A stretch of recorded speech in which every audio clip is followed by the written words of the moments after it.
long before pyramids pierced the sky, before gods walked in stone temples. The Nile whispered life into a land of chaos. Here, scattered tribes forged settlements. Over centuries they grew, competing, merging, until two lands became one. From the darkness of prehistory rose a single ruler, the first to wear the crown of both Upper and Lower Egypt. His name was Narmer, and with him, the age of the pharaohs began. Pharaohs weren't just kings. They were the flesh of Horus, the breath of Ra, divine intermediaries bridging gods and men. Their word was cosmic law, their image, eternal, and every stone they laid in their name was a step toward immortality.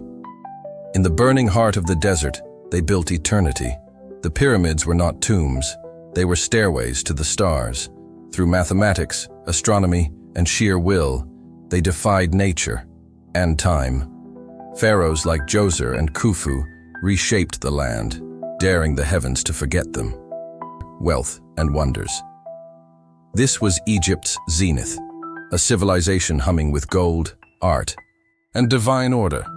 Pharaohs ruled with both power and wisdom, backed by priests, scribes, and armies. Temples bloomed like lotus flowers, and the Nile, faithful as ever, fed the land like a god. Egypt became not just a kingdom, but not all pharaohs were men, and not all queens were quiet.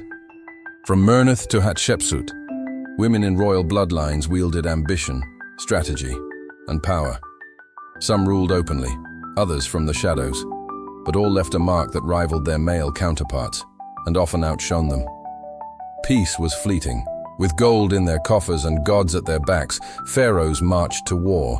Nubia, Canaan, Libya, their empires spread like wildfire. Ramses II stood at Kadesh, facing the mighty Hittites, carving his victories in stone. But every empire meets resistance, and Egypt would learn that even divine kings could bleed. The temples were more than places of worship. They were machines of influence, built to awe, designed to dominate. Priests became the true architects of belief, whispering divine will into Pharaoh's ear. And slowly, some rulers found their thrones threatened not by swords, but by scrolls and rituals. Then came Akhenaten, a pharaoh who broke with 1,000 years of belief. He cast down Amun, raised Aten, and moved the capital to the desert. He reshaped art, religion, and the very image of kingship. But revolution breeds enemies, and when he died, they tried to erase him completely, yet his echoes still haunt the sand. In life, Tutankhamun was a minor king, a child on the throne. But in death, he became a legend. His tomb, untouched for millennia, revealed secrets the ancients had tried to bury: gold, curses, and forgotten gods. His mask became the face of a lost world, frozen in glory and silence. No pharaoh left a legacy as colossal as Ramses II, warrior, lover, builder, god. He carved his name into history, literally, on every temple, every stone.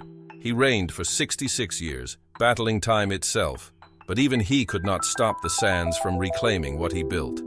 Still, we remember. Empires don't collapse overnight. They erode. Corruption seeped into the palaces. Droughts strangled the Nile. Foreign invasions cracked the borders. And the people, once loyal, now desperate, rose in revolt. The pharaoh's divine image began to crack. The throne of Egypt passed into foreign hands. Libyans, Nubians, even Persians wore the double crown. Some ruled with respect, others with iron. Egypt was no longer the master of its fate, but a prize in global games of power. And yet the spirit of the pharaoh refused to die. Alexander the Great arrived not as a conqueror, but as a liberator. He bowed to the gods of Egypt, crowned himself pharaoh. His generals founded a new dynasty, the Ptolemies, Greek in tongue, Egyptian in soul. It was the final act, before the curtain fell. She ruled with wit and beauty, seducing empires, defying fate. Cleopatra VII, last of the pharaohs. Her love affairs with Rome's greatest generals were legend, but her enemies were greater still. When she died, so too did the line of pharaohs, and Egypt became a Roman province. The age of gods and kings was over. Their temples lie in ruins, their tombs looted, but their story endures, carved into stone, whispered in legends. Their secrets still stir beneath the sands, waiting. The pharaohs may have fallen, but they never truly vanished. For in every pyramid, every scroll, every dream of immortality, their legacy lives on.